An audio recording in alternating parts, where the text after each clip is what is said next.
Hey guys, welcome to my haldi ceremony. So ఇవాళ నా haldi function అనమాట. సో దానికోసం అయితే డెకరేషన్ అవన్నీ అయితే ఏర్పాట్లు అయిపోయినాయి. సో ఫోటోషూట్ అయితే జరుగుతుంది. దానికోసం నా పైన అయితే వాటర్ పోస్తున్నారు. వాళ్ళిద్దరు ఎవరో కాదు, నాకైతే బావలు అవుతారు. సో ఇక వాటర్ పోయమని చెప్పిండు ఆ ఫోటోగ్రాఫర్. సో ఇక్కడ ఫన్నీ పార్ట్ అయింది, చూడండి మీరే. ఆ వాటర్ పోస్తుంటే మా బావ మీద పడ్డదనమాట వాటర్. సో ఇంకో బావ చూడండి ఎంత నవ్వుతున్నాడో. సో ఇక ఆ టైంలో అందరు నవ్వారు. సో అది బూమరాంగ్ అయిందనమాట. సో మన లైఫ్ కూడా అంతే బూమరాంగ్ అనమాట, మనం చేసింది మనకు వస్తుంది.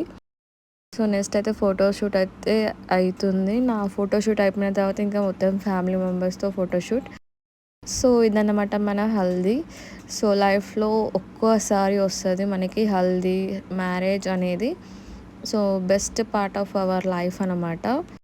సో ఇవన్నీ బెస్ట్ మెమోరీస్, లైఫ్ లాంగ్ గుర్తుండిపోయేవి అనమాట. సో ఫుల్ వీడియో చూసేయండి. నా పెళ్ళి వ్లాగ్ కూడా వస్తుంది, అది కూడా చూసేయండి. సో మిస్ అయితే అవ్వకండి. ఇంకా ఛానల్ అయితే సబ్స్క్రైబ్ చేసుకోండి. ఫొటోస్ అయితే చాలా బాగా వచ్చాయి అసలు. నేను ఎప్పటి నుంచో హల్దీ చేసుకోవాలి అనే థాట్ అనేది ఉంది. హల్దీ హల్దీ హల్దీ అనేది, దానికి హల్దీకి సపరేట్ జ్యువెలరీ, శారీ అని కూడా ఉంటాయి కదా. సో నేనైతే చాలా ఎగ్జైట్ అయిపోయాను, అన్నీ కొని అన్నీ మంచిగా వేసుకోవాలని చెప్పేసి.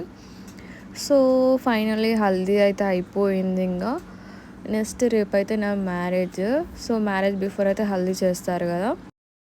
సో రేపైతే నేను నా మ్యారేజ్ బ్లాగ్ అయితే పెడతాను, చూసేయండి, మిస్ అవ్వకండి.